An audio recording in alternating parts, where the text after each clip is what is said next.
አንዱ ቻሌንጅ ታነሳ የነበረችው ጣሊያን ናት። ለምን ነው ቻሌንጅ ታነሳ? ኢትዮጵያ እኮ ዘመናዊ አስተዳደር የላትም፣ ዘመናዊ መንግስት የላትም። ባሪያ ፈንጋ የሆነ ኋላ ቀር ፊውዳል የሆነ እንዴ የተጣፈ ህገ መንግስት እንኳን የላትም። የመራጭነት መስፈርት የነበረው ያኔ አንደኛ ኢትዮጵያዊ መሆን ነው፣ ሁለተኛው እድሜ 21 ዓመትና ከዚያ በላይ መሆን ነው። 21 ዓመት አሁን 18 ዓመት ነው። ሶስተኛው በአካባቢው ለአንድ ዓመት ወይም ከዚያ በላይ የኖረ ነው። አሁን 6 ወር ነው እንደምናውቀው። አራተኛ 2000 ብር የሚገመት ተንቀሳቃሽ ወይም 1000 ብር የሚገመት የማይንቀሳቀስ ንብረት ያለው መሆን አለበት። ኮሚቴ የሚባለው ኮንሴፕት ራሱ የመጣው በደርግ ዘመን ነው ይባላል። ምክንያቱም ደርግ ባይዘው ግዕዝ ነው ተርሙ፣ ኮሚቴ ማለት ነው፣ ካውንስል ወይም ጉባኤ እንደማለት ነው። በደርግ ዘመን የነበረው ህገ መንግስት በነገራችን ላይ በኢትዮጵያ ህገ መንግስት ታሪክ ለአጭር ጊዜ የቆየ ህገ መንግስት ነው ማለት እንችላለን። ሰላም ጤና ይስጥልን አድማጭ ተመልካቾቻችን እንደምን ሰነበታችሁ። ይህ የእናንተ ሬዲዮ ሸገር 102.1 ነው። ሳምንታዊውን የ547 ዝግጅታችን ይዘን ቀርበናል። አድማጮች ባለፉት 2 ሳምንታት 7ኛውን አጠቃላይ ሀገር አቀፍ ምርጫን ምክንያት በማድረግ ምርጫ ዲሞክራሲና መልካም አስተዳደር ምንና ምን ናቸው፣ እንደምን ያሉ መስፈርቶችስ ናቸው እዚህ ውስጥ የሚቀመጡት የሚለውንና ከዛም ደግሞ የአውሮፓ ህብረትን 12 ነጥቦች ይዘን ከህግ ባለሙያው አቶ አሮን ደጎል ጋር ውይይት ስናደርግ ነበር። ከዛም ደግሞ ወደ ኢትዮጵያ ሁኔታ መተን እንደዚሁ የተወሰኑትን ነገሮች አንስተናል። አሁንም 7ኛው አጠቃላይ ሀገር አቀፍ ምርጫ ከፊታችን ስለሆነ በተለይም በተሻሻለው ኢትዮጵያ የምርጫ የፖለቲካ ፓርቲዎች ምዝገባና የምርጫ የስነ ምግባር አዋጅ ዙሪያ በዝርዝር ነባሮቹና የተሻሻሉትን እንመለከታለን። አብራችሁን ስለምትሆኑ እናመሰግናለን። የተወደዳችሁ አድማጮቻችን ይህ የእናንተ ሬዲዮ ሸገር 102.1 ነው። ቀደም ብዬ እንዳስተዋወቅኩት የህግ ባለሙያ አቶ አሮን ደጎል በዛሬው ዕለት ደግሞ በዚሁ 7ኛውን አጠቃላይ ሀገር አቀፍ ምርጫን ምክንያት በማድረግ የተለያዩ የምርጫ ሂደቶች የነበሩትን ያስታውሱና ከዛ በተሻሻለው ኢትዮጵያ የምርጫ የፖለቲካ ፓርቲዎች ምዝገባና የምርጫ ስነ ምግባር አዋጅ ዙሪያ በዝርዝር ነባሮቹና የተሻሻሉትን ጨምረን እናያለን። አቶ አሮን እንኳን ደህና መጣ። እንኳን ደህና ቆየኝ። መልካም እንግዲህ ቀደም ብዬ ባነሳሁት ነጥብ ዙሪያ አጠቃላይ ምርጫ ምንድነው የሚለውን ነገር አነስ አድርገን ወይም ደግሞ አሳጥረን አንስተን ወደ ዝርዝር ጉዳዮች እንግባ። እሺ ይቻላል። እሺ እግዚአብሔር ይስጥልኝ። እንግዲህ ያው ከዚህ በፊትም በተለያየ ጊዜ በተለያየ አጋጣሚ ምርጫ ምንድነው የሚለውን ነገር ሲብራራም ቆይቷል። እኛም በነበረን ቆይታ ብዙ ነገር አወርተንበታል። እንግዲህ ምርጫ ስንል ያው ወይም ኤሌክሽን ስንል ከተለያዩ አማራጭ ሀሳቦች የትኛው ነው የተሻለው፣ የትኛው ነው የሚጠቅመው፣ የትኛው ነው ለሀገር የሚበጀው የሚለውን ነገር መርጠህ በዛ አይዲዮሎጂ ወይም ደግሞ በዛ ሀሳብ ሀገር የምትተዳደርበት ስርዓት ወይም ደግሞ ሂደት ማለት ነው። እንግዲህ በዓለም አቀፍ ደረጃ ምርጫ ረጅም ታሪክ ያለው ነው። በተለይ ከዚህ ከዲሞክራሲያዊ መንግስት ምስረታ ከዚህ ምንድነው ሪስፖንሲቭ የሆነ ወይም የህዝብ ተጠያቂነት ያለበት መንግስት ምስረታ አጀማመር ታሪክ ጋር ተያይዞ ምርጫ ረጅም ሂደትን ያለፈ ረጅም ታሪክ ያለው ብዙ ውጣ ውረዶችን ያለፈ ኮንሴፕት ነው፣ ጽንሰ ሀሳብ ነው። በተለይ እንግሊዙን የ1215 የግሬት ቻርተር ወይም ደግሞ ማግና ካርታ የምንለው በዚህ ለዲሞክራሲያዊ መንግስት በተለይ ለፓርላሜንታዊ አስተዳደር በር የከፈተ ነው ተብሎ በብዙዎች ይታመናል። ወደ ሀገራችን ስንመጣ እንግዲህ ኢትዮጵያ ሀገራችን ያው እንደሚታወቀው ረጅም የሆነ የህግና የመንግስት አስተዳደር ታሪክ ያላት ሀገር ናት። በተለይ ቅድመ 13ኛው መቶ ክፍለ ዘመን የተለያዩ ልማዳዊ ህጎችም ሃይማኖታዊ ህጎችም ስርዓቶችም የነበሩባት ሀገር ናት። ከዛ ከ13ኛው መቶ ክፍለ ዘመን በኋላ ደግሞ ፍትሐ ነገስት ወደ ኢትዮጵያ መጥቶ በተለይ የክርስቲያኑን ማህበረሰብ የሰሜኑን ማህበረሰብ መንፈሳዊውንም ዓለማዊውንም ወይ ማህበራዊ ህይወቱን የሚገዛበት ነበር። ከዛ ያለ ወደ 1923 ድረስ መጣ ማለት ነው። እንግዲህ በ1923 ለመጀመሪያ ጊዜ ቀዳማዊ ኃይለ ሥላሴ ወደ ስልጣን ንጉሠ ነገስት ነው ከአልጋ ወራሽነት ወደ ንጉሠ ነገስትነት ደረጃ ከፍ ብለው ስልጣን በያዙ በወራት በሚቆጠር ጊዜ ውስጥ ነው የመጀመሪያው ህገ መንግስት የጃፓኑን የ1899ን የጃፓኑን ሜጂ ህገ መንግስትን ሞዴል አድርገው ንጉሠ ነገሥት ሕገ መንግስት ወይም በኢምፔሪያል ኤዲክት መልክ እንዲወጣ የተደረገው እንግዲህ 1923 ሕገ መንግስት የመጀመሪያ የተጻፈ ሕገ መንግስት ማለት ነው። በእርግጥ የመጀመሪያው የተጻፈ ሕገ መንግስት መሆኑ በራሱ ትልቅ ሲግኒፊካንት የሆነ ሂስቶሪካል እንትን አለው፣ ሲግኒፊካንስ አለው። ነገር ግን ኮንቴንቱን ደግሞ ይዘቱን ስንመለከት ያው የንጉሠ ነገሥቱን ስልጣን የማጽናት የንጉሠ ነገሥቱን ስልጣን ህጋዊ ሽፋን የመስጠት ለምሳሌ የንጉሠ ነገሥቱ ስልጣን የማይገሰስ ስልጣን መሆኑን ማወጅ፣ የዘውድ አወራረስ ምን መምሰል እንዳለበት ሂደቱን ፕሮሲጀሩን ማስቀመጥ፣ የፓርላማ ማቋቋሚያ አዋጅን ይዞ መምጣት ነው። እንግዲህ የህግ መወሰኛ ምክር ቤትና የህግ መምሪያ ምክር ቤት ቻምበር ኦፍ ዘ ሴኔት ኤንድ ቻምበር ኦፍ ዴፒዩቲስ ተብሎ ለመጀመሪያ ጊዜ ያቋቋመው የህግ መንግስት ነው። ግን እነኛ ቻምበርስ ወይም እነኛ ምክር ቤቶች ህግ የማውጣት አስፈጻሚውን የመቆጣጠር ንጉሠ ነገሥቱን ቻሌንጅ የማድረግ ስልጣን አልነበራቸውም። በቃ ዴሊበሬቲቭ ሮል የነበራቸው። ዴሊበሬቲቭ ማለት የመምከር በቃ ንጉሠ ነገሥቱ አንድ ህግ ያመጣሉ ወይም አንድ ሀሳብ ያቀርባሉ፣ ይመክሩና እንደ ውሳኔ ሀሳብ ነገር ሀሳብ ይሰጡበት። ኤግዛክትሊ። ስለዚህ በመሰረቱ የ1923 ህገ መንግስት ለምንድን ነው የመጣው? ኢትዮጵያ ላይ የዘውድ ምክር ቤት የነበሩ ታላላቅ መኳንንትና መሳፍንት በጣም ተቃውመው ነበር። ለሁለት ተከፍሎ ነበር። ኢቨን ንጉሠ ነገሥቱ እስኪቸገሩ ድረስ በዚህ በተራማጅ ሀሳብ በነበራቸውና የዘውድ ምክር ቤት ደግሞ ውስጥ የነበሩ እነኚህ ኮንዘርቫቲቮቹ ወግ አጥባቂዎቹ በጣም ክርክር ነበር። ምን ህገ መንግስት ያስፈልጋል? ይሄ የፈረንጅ ነገር፣ ይሄ የነጮች ነገር እያመጣችሁ እዚህ ንጉሠ ነገሥቱ ረጅም ጊዜ ያስቆጠረ ባህል ታሪክ ያለን ህግ ያለን ሃይማኖት ያለን ሀገር ነን፣ ምንድነው የፈረንጅ ነገር ይዛቸው መምጣት? ትልቅ ቻሌንጅ ነበር። ግን አንዱ ጀስቲፊኬሽን የነበረው ሌሎች ጀስቲፊኬሽኖች እንደተጠበቁ ሆነው አንዱ ጀስቲፊኬሽን የነበረው ኢትዮጵያ የመንግስታቱ ማህበር አባል ስትሆን እናስታውሳለን። እንግዲህ የመጀመሪያ ዓለም ጦርነት ካበቃ በኋላ ጀርመን ሰሬንደር አድርጋለች። የጀርመን ቅኝ ግዛቶች የነበሩ በሙሉ ተወስደዋል። በተለይ ጀርመኖች እንደ ክፉ ጊዜ ኤቨንት የሚቆጥሩት የፓሪሱ የቨርሳይ ስምምነት ትሪቲ ኦፍ ቨርሳይልስ የሚባለው ማለት ነው 1919 አካባቢ የተደረገው ያ ስምምነት በቃ ጀርመንን ያዳከመ፣ ጀርመንን በቃ ሰብሚሲቭ ያደረገ።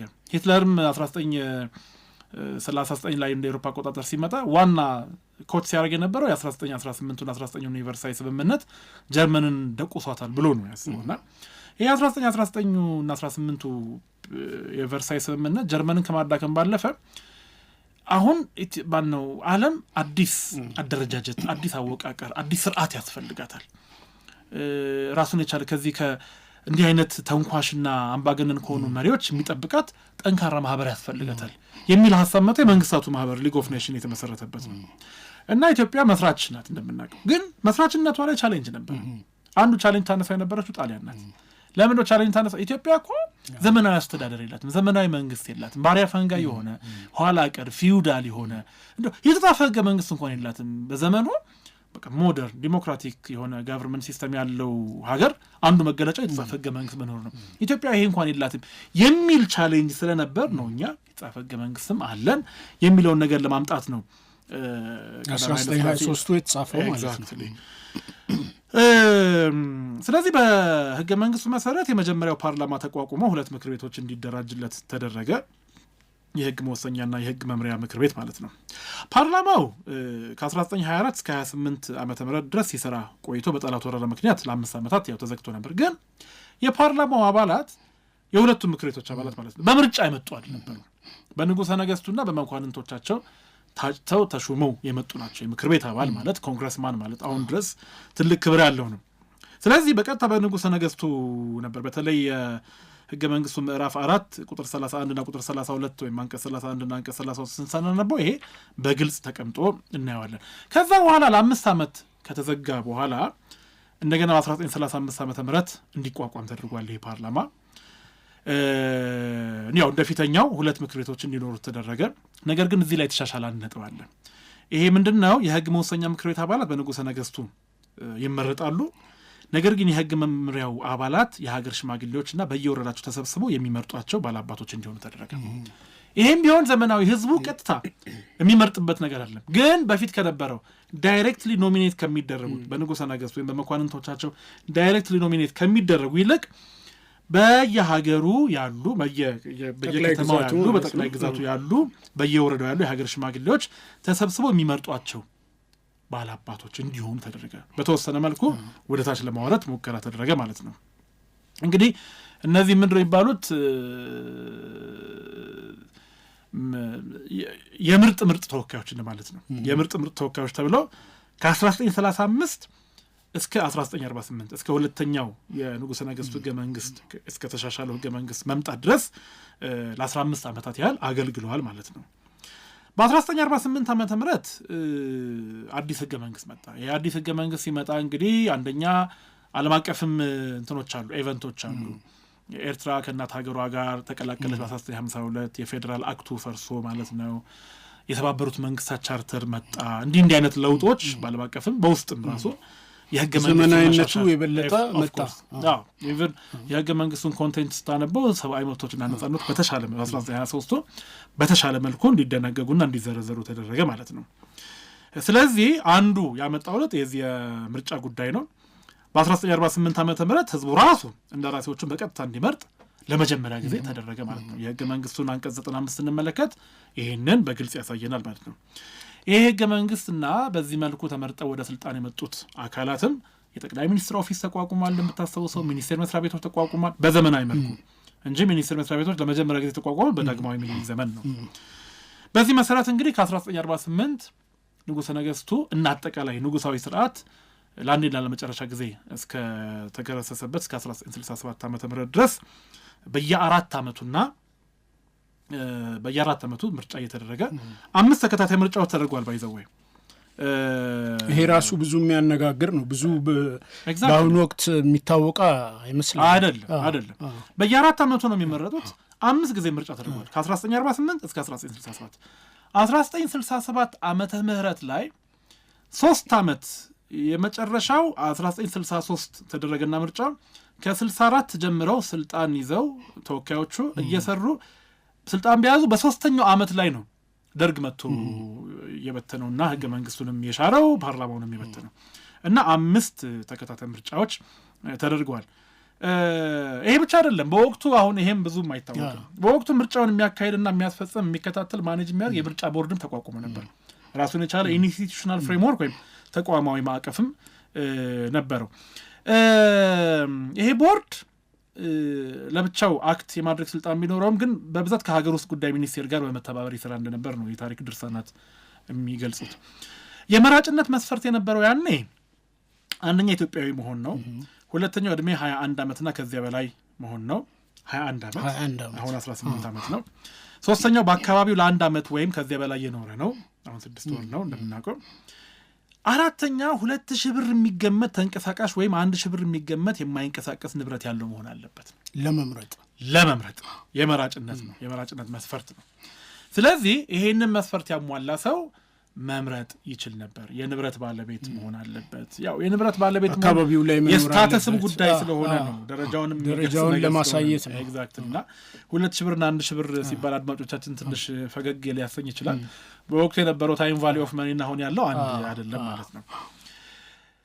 ይሄ እንግዲህ ጠቅለል ባለ መልኩ ነው በንጉሠ ነገሥት ቀዳማዊ ኃይለ ሥላሴ ዘመን የነበረውን የምርጫ ሂደትን ነው። እንደ ጀማሪነቱ ሊደነቅ ሊወደስ የሚገባው ነው።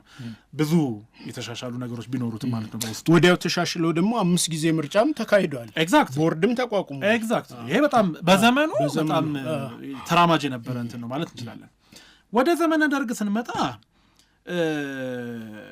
እንግዲህ ከ40 ዓመት በላይ ሀገሪቱን ሲያስተዳድር የነበረው ወይም የቆየው ዘውዳዊ ስርዓት በወታደራዊ መፈንቅለ መንግስት ከስልጣን እንደተወገደ PMAC ሩል የምንለው ፕሮቪዥናል ሚሊታሪ አድሚኒስትሬቲቭ ካውንስል ጊዜያዊ ወታደራዊ አስተዳደር ደርግ ኮሚቴ የሚባለው ኮንሴፕት ራሱ የመጣው በደርግ ዘመን ይባላል። ምክንያቱም ደርግ ባይዘው ግዕዝ ነው ተርሙ ኮሚቴ ማለት ነው። ካውንስል ወይም ጉባኤ እንደማለት ነው።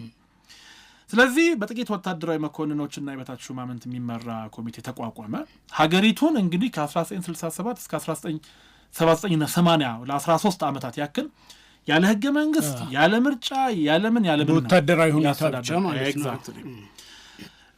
ስለዚህ በስራ ላይ ያለው የነበረውን ፓርላማ ያው እንዲበተን ተደረገ። በምትኩ በጥቅምት ወር በተለይ ከልዩ ልዩ ወታደራዊ ክፍሎችና የመንግስት መስሪያ ቤቶች የተውጣጡ 60 ሰዎችን ያቀፈ የመማክርት ጉባኤ እንዲቋቋም ተደረገ። በተወሰነ መልኩ ፓርላማ የሚመስል ጉባኤም ነበረ ከደርጉ በተጨማሪ ከሸንጎ በፊት ማለት ከሸንጎ በፊት ሸንጎ በ1980 ህገ መንግስት ነው በኢሂድሪ ህገ መንግስት ዘመን ነው የመጣው። ግን ይሄ ጉባኤ ብዙም አልዘለቀም። ከ1967 እስከ 1 ዓመት የሰራው እስከ 1968 ዓመተ ምህረት የመማክርት ጉባኤ ምሁራን በወቅቱ የቀዳማዊ ኃይለ ሥላሴን ስርዓት ይቃወሙ የነበሩ ግን ደርግም ቢሆን ደግሞ ወደ ስልጣን ሲመጣ በሚሊተሪ ሲስተም በወታደራዊ አገዛዝ ስርዓት ሳይሆን ወደ ሲቪል መመለስ አለበት ብለው ደርግን ለመምከር የሚሞክሩ ደርግን ለማስተካከል የሚሞክሩ ምሁራንም ሲቪሎችም ነበሩና እነሱ ደርግን በተወሰነ መልኩ ቶለሬት ነው ኢንቫይት አድርጓል። ብዙ ሰዎች እኮ ከውጭ የመጡም ነበሩ በተለያየ ሙያ ላይ የነበሩ ኑና ሲቪሎች ማለት እነሱ አባል የነበሩበት ግን እነሱን ከ1 ዓመት በላይ አልዘለቁ 1968 ላይ እንዲበተን ተደረገ ማለት ነው።